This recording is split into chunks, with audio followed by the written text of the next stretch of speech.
Bernard Grech qal li l-Partit Nazzjonalista ħa pożizzjoni dwar il-White Paper għad-dekriminalizzazzjoni tal-użu rekreattiv tal-kannabis. Dan għalkemm fil-konsultazzjoni pubblika il-Partit Nazzjonalista baqa' ma ħax sem u ma ppreżentax l-ideat tiegħu.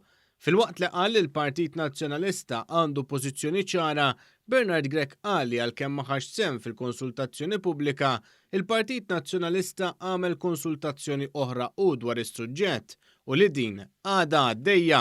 Il-Partit Nazzjonalista ħa pożizzjoni dwar il-White Paper tal-kannabis? Iva, il-Partit Nazzjonalista ħa pożizzjoni responsabbli ħafna dwar din il-White Paper. L-indeċiżjoni ta' Bernard Grech fuq il-liġi tal-kannabis ħarġet ukoll fuq l-istazzjon nazzjonali meta d-deputat nazzjonalista Claudette Buttigieg inqabdet fuq seq waħda meta kienet mistoqsija għad-dokument tal-Partit Nazzjonalista dwar il-femmit tiegħu għal White Paper li ħareġ il-Gvern. Fejn id-dokument tagħkom?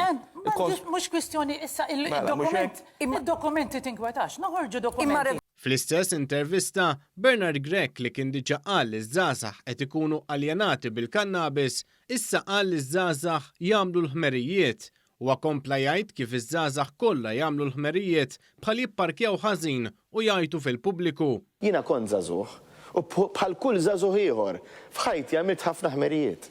Ġifieri jiena wkoll għamilt affarijiet li forsi mhux suppost għamilthom, parkjajt il-karozza ħażin, min jaf kemm il-darba forsi kont anke f'postijiet pubbliċi u forsi għajjat u forsi għamilna affarijiet kif jagħmlu żgħażagħ kollha.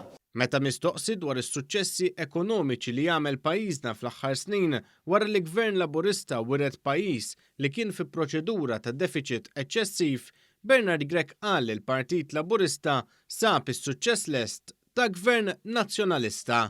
Il-Partit Nazzjonalista fil-passat dejjem kien dak il-partit illi ta' l-opportunità u anke ħoloq l-ambjent mhux biss setturi varji biex l-investitur biex in-negozjant ikun jista' jikber.